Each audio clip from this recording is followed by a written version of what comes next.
Putang inang kanta yan. Inhale, exhale, inhale, exhale. Naaawa ako sa kapakanan mo.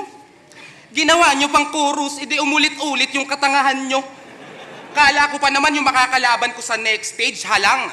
Natapat ako sa eng-eng na yan. Puta, after CPR, inhale, exhale naman. CPR o inhale, exhale, di naman magkaiba. Malalagot pa rin yan sa walang balak magpahinga. Malalagot pa rin yan sa walang balak magpahinga. Malalagot pa rin yan sa walang balak magpahinga. May nalalaman ka pang kaming mga Bisaya. May pagkasadista. Sadista? Ay, putang ina, sorry. Isa ba? Malalagot pa rin yan sa walang balak magpahinga. Putang ina mo. Malalagot pa rin yan sa walang balak magpahinga.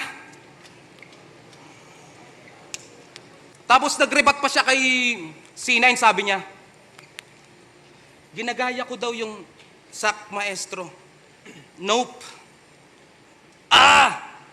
Ginagaya ko daw yung sak maestro. Pero, ano Plaridel? Kaya mo pa? Nahiya ka pang ituloy. Nagaya mo na. Binanatan mo ba siya ng 3GS, SG3, baliktarin natin yung hagod. SG3, salary grade 3, mababa pa rin yung sahod. Salary grade 3? Talaga?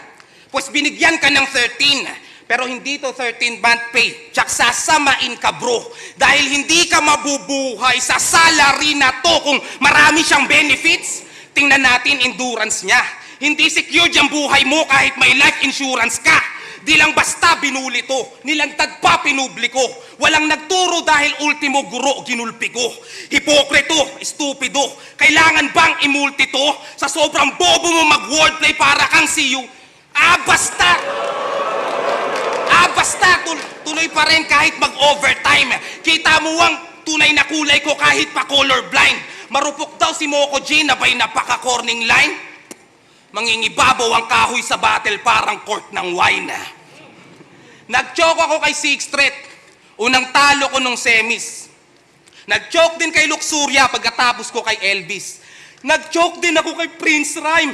Masyado na bang X? Nag-choke ako nung round 1. In advance ko na lahat. Di na ako mag-choke sa semis.